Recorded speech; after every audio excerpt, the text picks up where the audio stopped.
Greetings and bienvenue, Midnight Crew. Thank you for returning to this broadcast, and welcome to new viewers joining us for the first time. If you like a video, then feel free to subscribe. Does anyone know anything about the Djinn? They are best known from the Quran as one of the three beings God created: angels, Djinn, and then humans. The other night, I apparently contacted one with my Ouija board. Please don't bother with the whole "be careful with Ouija boards," and everything you contact via Ouija is a demon. I realize that is a possibility, and I take every piece of information I receive from the board with a grain of salt. I have experience with contacting spirits, the occult, and I know how to use them responsibly. He claimed to be a male married Djinn that has been around me my entire life. He said that every human has a Djinn, sort of like a guardian angel or a guide. But the Djinn have free will, so depending on the personality of the Djinn in your life, they might either lead you down a positive road or a negative one. I've considered the possibility that it might just be an evil entity or a demon that is just deceiving or manipulating me. But if it isn't, the idea of all of this interests me very much. Some information I've read says that all Djinn are evil, and others say they're closer to humans in the sense that there are good and evil Djinn. They have families and communities, and live in a separate dimension within our physical world. Some people believe that shadow people are actually Djinn because they share many of the same abilities. Does anyone else know anything about the Djinn to confirm, deny, or add to what I've experienced? Be My Father. 1980, Soviet invasion of Afghanistan. He is being sent with a small patrol to investigate or scout about attacks on Soviet soldiers in a small abandoned village. Looks like PIC-related. Locals warned them not to go. They called it Marid or Merad or something. Soviet command believes something is afoot. The patrol heads out at midday and arrives there at around twilight. He told me that when they entered the town, everything went dead silent. No insects or anything. Everyone immediately feels uneasy. Religious guy in the group says prayers. They stop to rest and relax a little. That's when they hear it. My dad described it as the jangle of jewelry or chains, also the sound of someone running barefoot. Sound came from rocks near the village. Everyone goes full alert mode. They start hearing the sound every few seconds. Everyone freaking out. Even the officer who came is starting to lose it. That's when my father says everyone saw it. Crouched figure on top of tall religious building. He says its skin resembled elephant hide. It had long-ass nails and a necklace. Necklace looks like something a pharaoh would wear apparently. It's a skinny. Its face is the worst part. Instead of a mouth or eyes, it has super deep sunken holes. My dad said the light around it seemed to distort. Pure blackness. Smoke coming from holes. Everyone shits themselves. Its hand darts up and it points directly at the patrol. He says the noise it made sounded like a low horn mixed with gurgling. A guy opens fire. The thing vanishes. There wasn't a puff of smoke or anything. It just vanished. Blood-curdling screech erupts over the valley the village is located in. It echoes in shit. Everyone hauls ass back to camp as they hear the screech. Soviet command never goes there again. This is related to the Arab skinwalker Djinn thread I failed to deliver on. /x/ is pretty dead right now, so I'll try my hand at starting a properly spooky thread. In Islam, there is a classification of beings known as Djinn, pronounced Djinn, said to be made from fire. There are good Djinn and bad Djinn, just like how there are nice people and assholes. Djinn can be Muslim or not. Friend's dad from Pakistan said he lived in a house with Djinn. You'd think this is a lame attempt at trying to scare us or coming off as cool, but in India, Pakistan, it's pretty common for people to claim that. My own mom said her dad lived with a few. We'll tell a story if people are interested. A friend's dad gets 2 dogs, leaves them in the room. It's a bare, coppery red room that's totally bare except for a carpet. I don't know why they have it or why they don't put stuff in it. That's said to be the Djinns goes downstairs to get something, comes back up. One of them had died, the other died a few days later. In Islam, dogs are considered bothersome because touching one makes one unclean and not fit to pray. Stuff disappears in the house and shows up days later in totally random places. Random noises in the middle of the night, stove flickering, etc. People don't even care. Literally nobody finds anything out of the ordinary.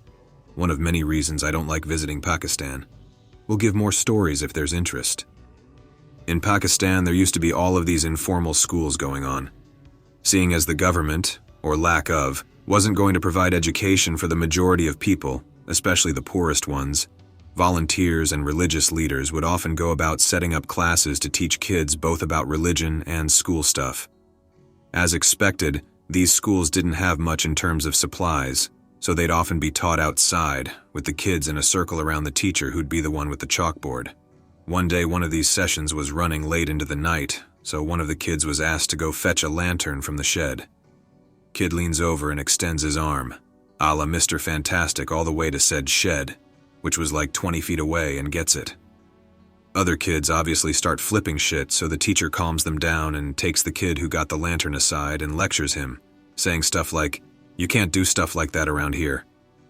What always creeped me out was the casualness that my parents and other people from the country would tell me crap like this. It's just a part of their collective culture, and they don't understand why their American-born kids find that stuff horrifying and/or weird.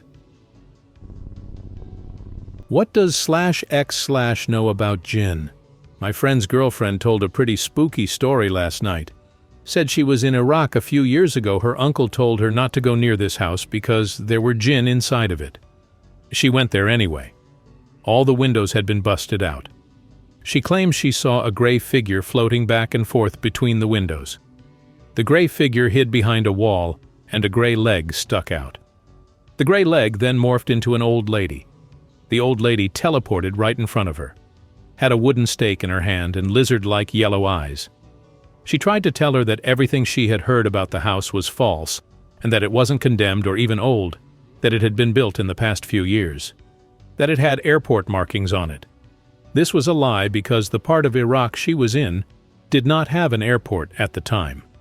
The woman was trying to get her to come inside the house for treats. Somehow they got out of there. I did some research on Djinn, and the story doesn't really seem to line up with anything I've read about them. I don't really know much about Middle Eastern folklore or how it relates to other paranormal entities. What do you think she saw? They're just demons. Jesus can kick their ass. First of all, I'd like to point out that summoning a Djinn can be dangerous. I had already presented this ritual and some tried it and regretted it.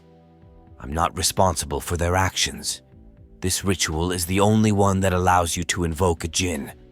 I ask you to use its incredible power only for good and noble purposes and to help put positive energy into the universe. I'll break this ritual down into several steps to make it easier to understand. I would also present it in 2 or 3 posts, the number of words per post being limited to 2,000. And to make it more readable, I'd use line spacing between each group of sentences. But first, I'll give you a very brief explanation of what a Djinn is, for those who don't already know. When God created the universe, the earth gave birth to man, light to angels, and he created the Djinn long before man from the fire of blazing heat. The Djinn lives neither in our world nor in the world of angels, but in a dimension of their own that lies between the other 2 worlds. This allows them to travel freely between the 3 dimensions. Generally speaking, they prefer to remain invisible, but the Djinn is perfectly capable of manifesting itself in any physical form, man, animal, tree, and taking on its characteristics. Djinns live in places unoccupied by humans, such as deserts, forests, caves, and mountains, and they also prefer dark places. They also live in dirty places, where they can eat food scraps thrown away by humans and in bathrooms and toilets. But don't worry, they're not there when you are, because they flee from their fear of men. God created mankind to worship him, and so it is with the Djinn. They're just like us, so there are good and bad Djinns who act according to their own free will. Although they look like us, they have supernatural powers and can live for a very long time. Now I'll start with the ritual. Step 1. This ritual must be performed at the end, on the night of the full moon, between midnight and 3 a.m. Step 2. You'll need the following items. 1. A mirror. 2. An item you wish to link to the Djinn. This object must be a relic from your past. The stronger the personal significance of the object, the better for the invocation. Many people use rings or pendants. 3 lipstick, preferably black, or if your mother doesn't have any, a marker or something you can write on the mirror. 4 unscented black, white, and red candles. First of all, you need to set up in the area where you want to perform the ritual. You need to be perfectly quiet in a room, for example, where you can be alone for the duration of the ritual, and you need to remain relaxed. You'll need your mirror, lipstick, and other objects nearby, and the candles should be placed in a straight line about 15 centimeters apart in the order white, red, black. Now, to begin the ritual, you must say the following words 3 times. Yeah, I'm not going to have the voice say this. This incantation is used to open the doors to the world of the Djinn. After saying the incantation, light your candles in order white, black, red. White and black represent the candles of the Djinn's free will, while the red candle and the flame resting on it represent the fire that gave birth to the Djinn. This is where you can choose the type of Djinn you wish to summon. There are 3 types. 1. The Djinn Marid is the most powerful, the Djinn of the sea, but he'll be hard to convince to make your wishes come true, so he's not recommended for novices. 2. The Djinn Ghoul, they often metamorphose. 3. Djinn Sila, the weakest, but recommended for beginners. Next, write the word for the type of Djinn you wish to choose. For a Marid Djinn, write Majir Alamari. For a Ghoul Djinn, write Sul Alamari. And for a Sila Djinn, write Shamal Alamari. Then, after the type of Djinn, write the following text, Klosun Onte. From now on, you can feel the presence of the Djinn in your room. If you don't feel it yet, don't worry. Many people aren't familiar with it, especially if you're a novice, but the Djinn will still be near you. Now you must ask the Djinn to be linked to your object, ring, pendant, etc., in exchange for some of your psychic energies. Djinns feed on psychic energies, but they must be offered to them, so the Djinn will be happy to accept your offer. To do this, say, I wish you to be physically and spiritually linked to this name of object presented to you here. Next, you need to perform a short 1 or 2 minute meditation, which will allow you to bequeath energy to the Djinn via the object with which you want to be linked with the Djinn. Once you've finished your meditation and transferred some of your energy, the Djinn should be linked to you. You're bound to feel it. You can now ask him to make your wishes come true. Unlike mythical genies, however, Djinns won't make your wishes come true in the blink of an eye, but they will help you make them come true. Now, to close the seal, you'll need to say the following text 3 times. Same reason as before. The words are on the scene if you're curious. After saying the incantation, blow out the candles red, then black, then white, and wipe the lipstick off the mirror, as the ritual is now complete. My fence has a Djinn living in it or something. My house's fence facing the street I live in has a strange, constantly reappearing phenomena of its own. If you've read JoJo, it's kind of like how the street with the tree leaves has a stand in Part 8 when Joshu and Josuke go for a walk. Every once in a while, a collection of weird items appear next to the fence of the house complex I live in. There's bags, shoes in good condition, old electronics, a full bottle of milk, a book, just all sorts of things, and these have been appearing almost weekly for years.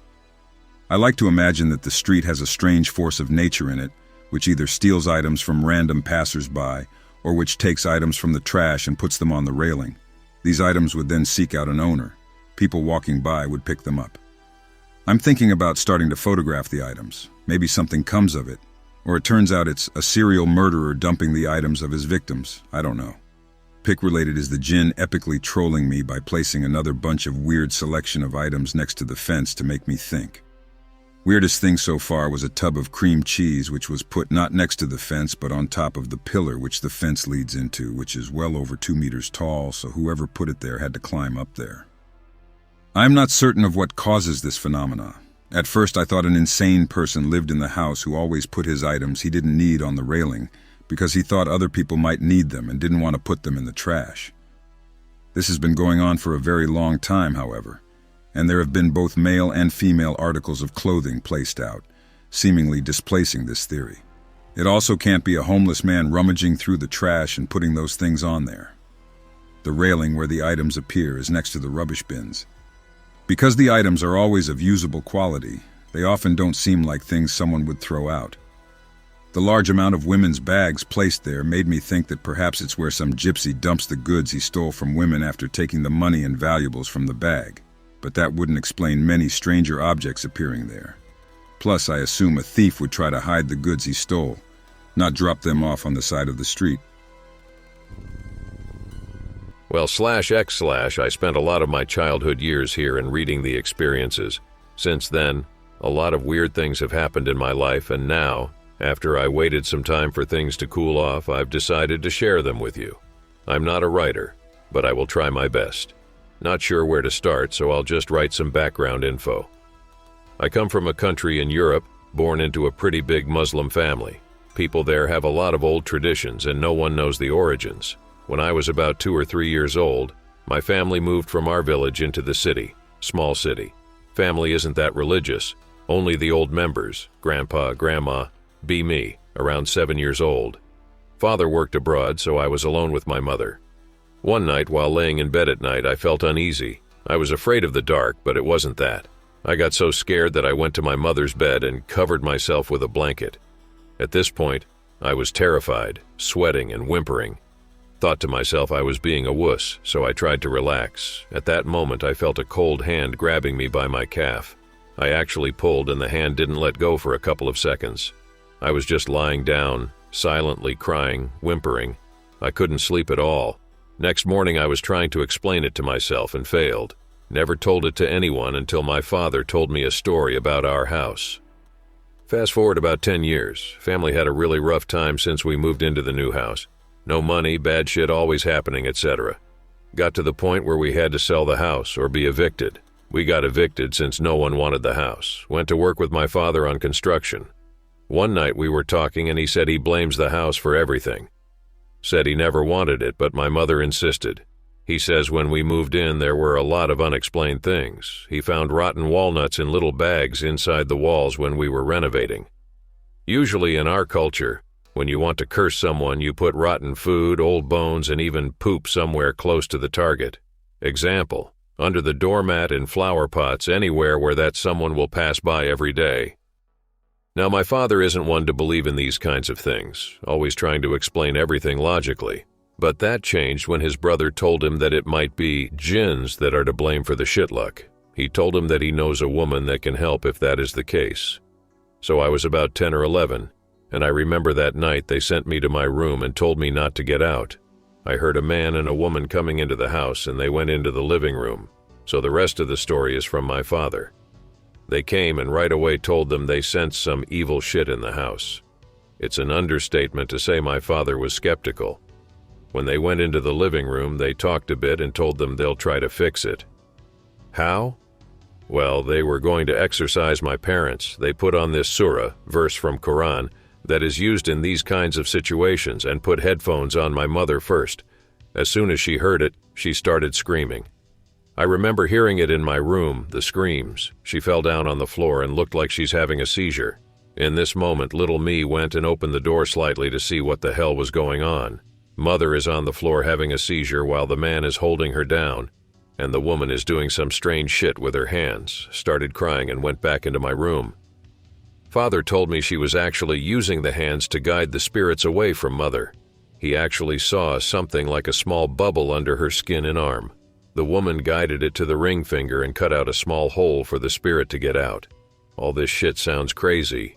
Even to this day, I try to ignore everything that went on. When they finished, my mother was so exhausted she went right to sleep. Father stood there confused, not sure what just happened. The woman told him my mother has at least 2 Djinns in her, and it was probably from the house. Well, after that night, my parents were so scared of what they saw that they decided to ignore it. So everything went on normally. My family had a hard time with everything. Fast forward a couple of years, you don't even understand how shitty it was. Everything that could gone wrong did every time. We were always fighting between each other. After a while, my mother started having these frequent panic attacks. When I was 13, I just didn't want to be in the house, so I spent all day every day outside, just to get out of that negativity. Used the house only for sleeping. That went on until I was 18, and as soon as I finished school, we lost the house. Moved, and that's that. We still fight each other, and Mom still has those panic attacks. Father told me about all this and told me directly that he doesn't know how to fight it. And oh yeah, that night when I felt the arm grabbing me, my father told me it was actually a Djinn's hand. The Djinn got so close to me that he could physically touch me, which is as much as they can do physically. If I remember some other stuff from my childhood, I'll write it down. But now I'll write a story my friend told me that is a bit connected. So this story is way more interesting since my friend's family decided to fight these spirits. I was about 17 when my friend told me this. Knew him since I was 6, never lied to me. We never spoke about this kind of stuff before that. If someone else told me this same story, I would call him a liar. But not this guy. His family is very religious, and one day we went out for a coffee. We were sitting and he was unusually silent. Asked him what's up, why he's not talking. Told me he has something to tell me. Asked me not to tell anyone ever. Sorry, bro. His grandfather had died a couple days before that. I'll keep this as short as possible. Grandpa died, and after the funeral they went into his house. This house is kind of old and in the outskirts of a village. His family, like I said, was really religious. His aunt was living with his grandpa, and she told them how weird he was the last couple of months. Always alone in his room. From time to time she could hear him speak Arabic in his room. Then she told them about an unmarked graveyard in their garden, really old, like a couple of 100 years old. She said one day, about half a year ago, he was digging the garden and found that there were more than 2 skeletons there. He didn't want to dig further, so he just covered the hole and continued like nothing happened. Fast forward a month and he started acting weird. Stopped the garden work, spent his days reading the Quran and praying. The aunt asked him what was going on. He told her they were being attacked by those people in the graveyard. He said they speak to him and they want him to mark the graves and have a funeral so they can rest. His aunt got scared of him, asked him to go see a doctor, but he refused, stating that he has to fight them back. Said he worked hard and he ain't given no one his land. Aunt left him to be, and well, a couple of months later he died. She didn't connect the dots, but my friend's family will. So when she told them that they searched around the house and found his Quran with his journal. In the journal, just some wild shit like name, spoke to me, he listens to me, etc. There were at least 50 names there and he was keeping tabs on them, writing down everything they told him. They found a journal note that said name, told me they were soldiers. They had a cruel death name, told me they want a proper funeral. They were weirded out by this, though Grandpa went crazy in his last months. Went back home and fast forward a couple of days they had a call from the aunt. She told them weird shit is going on around the house. She hears footsteps all day and night, breathing, even things falling over. Real spooky stuff. Well, they pretty much told her she was imagining things. A week later, she calls them crying, saying she got locked out of the house and that she's pretty scared shitless. What? They tell her to come sleep in their house. About an hour drive from the village the house was in. She comes and again tells them about the weird stuff. She says she's not imagining things and that she thinks they should have a proper burial. Well, my friend's father told her that he has to check with the local priest. He goes to see him and the priest tells him that it's probably Djinns, but the thing is there are good and bad Djinns. The priest tells him about how one can, if willing, gather these good Djinns, even make an army. After that, he went back and told everything to his family. They talked, and after a while they concluded that Grandpa did some shit she shouldn't have. Dude made a small army of Djinns to endlessly fight the spirits from the graveyard. That's what the journal was for. He kept tabs on his army. Tomorrow they went to the house, marked the graveyard, and gave a proper funeral to those soldiers. Things calmed down in that house. But in their lives, things were getting weird. Like my family, they found rotten walnuts and just weird stuff packed nicely around the house. They decided to buy a couple of cameras and put them around the house. They bought infrared cameras. I forgot to say, my friend's family is pretty big. He has 3 brothers, 2 of them abroad and 1 living with the family. Fast forward a couple of days, they were watching the camera footage. Fast forward a lot just to see if anyone was in their yard. They saw an old woman hunched, coming in at around 2 or 3 a.m. and going back into their shed. She took a dump in their shed, what the hell. The next day, my friend went out in his car to find the woman. Searched a couple of hours with no luck. He went back and, well, tried to forget about it like all of us do when weird shit happens. They watched that camera footage every night, and every night they saw something weird. Around 2 or 3 a.m. every night the same car drives by their house, not once but like 5 or 6 times, every 10 minutes for an hour, just back and forth. And when this car passes some weird orb-like stuff on the infrared camera, goes from the car to their house and stays by the front door. When someone opens the door, they come in. My friend's father was sure that they were Djinns and someone is sending them to his family. So the next night they waited in their yard, and the friend's brother even had a gun just in case. At around 2 a.m. they saw that car. The driver must have seen them since he turned around and didn't come back. The next night, same thing. So my friend decides to search for that woman who left the mess in the shed. After a couple of hours, he sees her. He described her as really scary looking, like she looked like she was 150 years old, hunched back like 150 centimeters tall. And he attacked her on the street while people passed by. What the hell did you do? Who sent you? What are you doing? Etc. She actually laughed and told him something in Arabic. Friend went ape and grabbed her and screamed in her face. She said, "I'm just doing what I'm told." What? She leaves her and goes back to his family, tells them what happened, and they conclude there are more people doing things, at least 2. Well, I talked to him about my family's shit luck. Same thing goes for his family. One brother remarried 3 times, no children.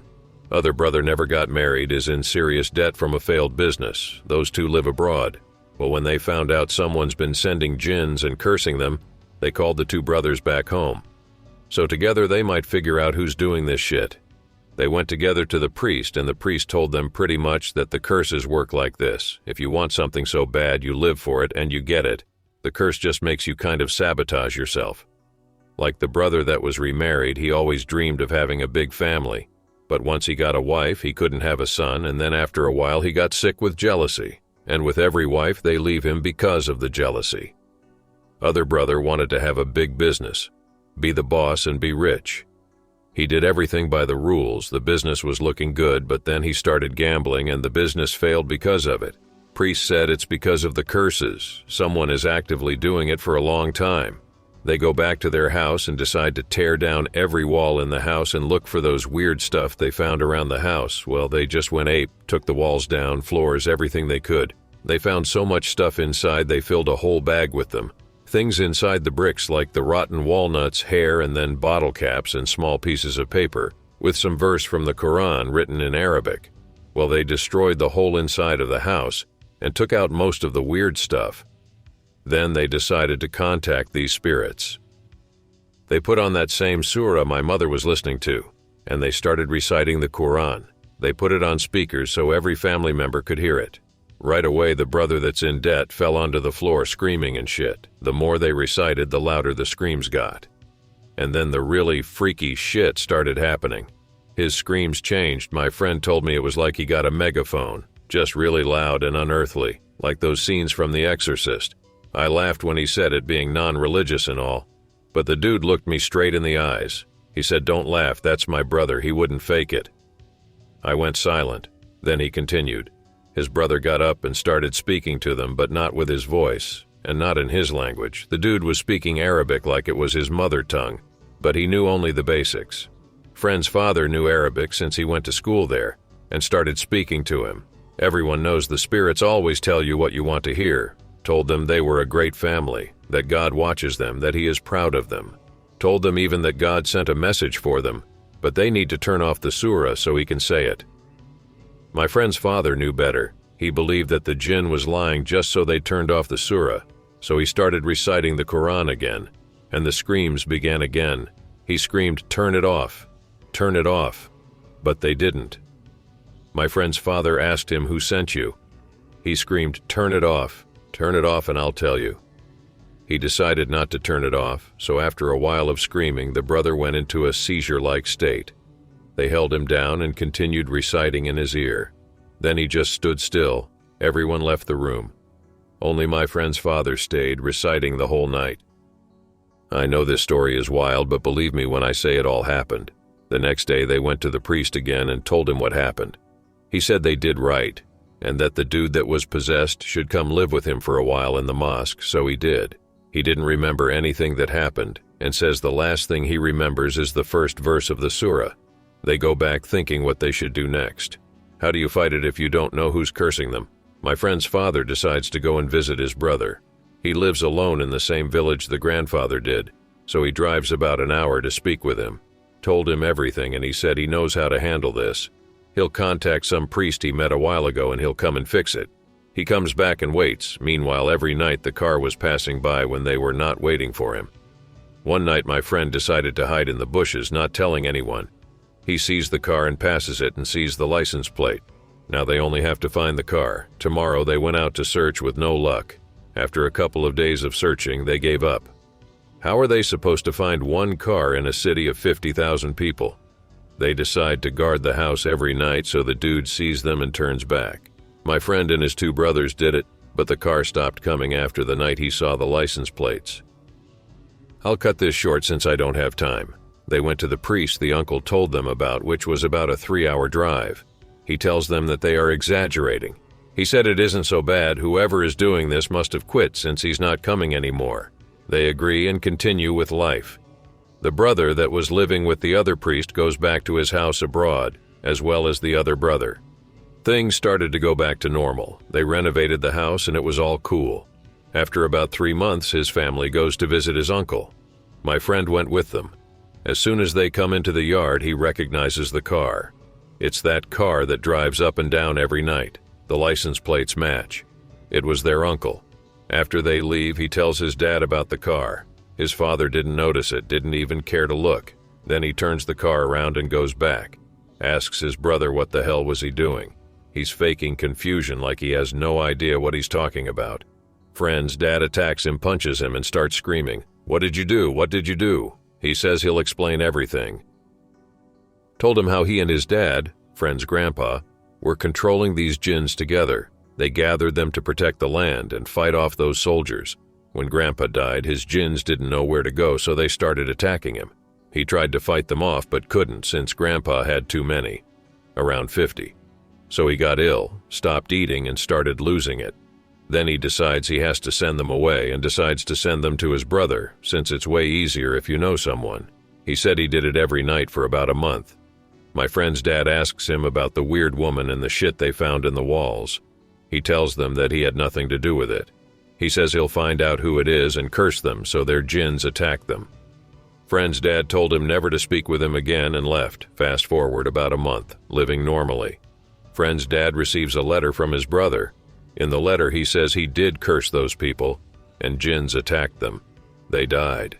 2 people my friend's dad knew only like acquaintances, never did anything to them that he knows of. They died 2 days apart. What the hell? So I have, and they have no idea why they were targeted by them, neither do they know if it's really finished. My friend called me like a month ago, I live abroad now, and told me some new crazy shit is happening and he'll tell me all about it when I come. I'm still skeptical about it all, but when I think about who told me this story, I have to believe it even though I don't want to. I'm from Bangladesh, and although the major cities have developed infrastructure, some of the more isolated villages are pretty much like the Dark Ages. There's no electricity, no power for lights or any of that stuff. They are surrounded by dense, thick forests, and the villagers have stories of witches and Djinn that live in the trees, and sometimes come into the villagers' huts and possess them. When I still lived in Bangladesh, my mom worked as a representative for poor villages. Her job was to basically go to villages around the country, provide them with aid and food, and establish rapport with the people in charge. She would sometimes take me and my sister along with her. This happened when I was about 9 or 10 and is something that has stayed with me to this day. We went to a particularly isolated village. The closest town with electricity and any sort of law enforcement was at least 2 hours away by car. Right when we got there, something was off. Apparently, one of the villagers' sons was acting very strangely. They had him locked up in a barn and people were gathering like it was a circus show. My mom forbade me to go there, but while she was busy working, I snuck over. What I saw chilled me to the bone. The kid was about my age, foaming at the mouth and covered in oozing sores. A man threw a live chicken into the barn, and the kid grabbed it by its neck and bit its head off. One of the men told me that the kid was possessed by a Churail, a witch spirit with the face of a woman that can only be recognized by its backwards placed feet. They are twisted 180 degrees and face the back of its body. Being a city boy, I just laughed it off. Later that day, I met a boy and a girl from the village, and we began kicking around a soccer ball I had brought. Then I went home. That night, when everyone was asleep, I woke up suddenly. I looked out the window to the barn where the boy was kept, only a few yards away. I saw the door slowly open and something came out. It was a huge, towering figure, at least 10 feet tall, its face covered by black, scraggly hair. It was wearing a stained white robe and walked with a strange limp. In the full light of the moon as it got closer, I could see its feet. They were backwards. My heart started pounding. I wanted to run to my mom in the next room, but my body was frozen in fright.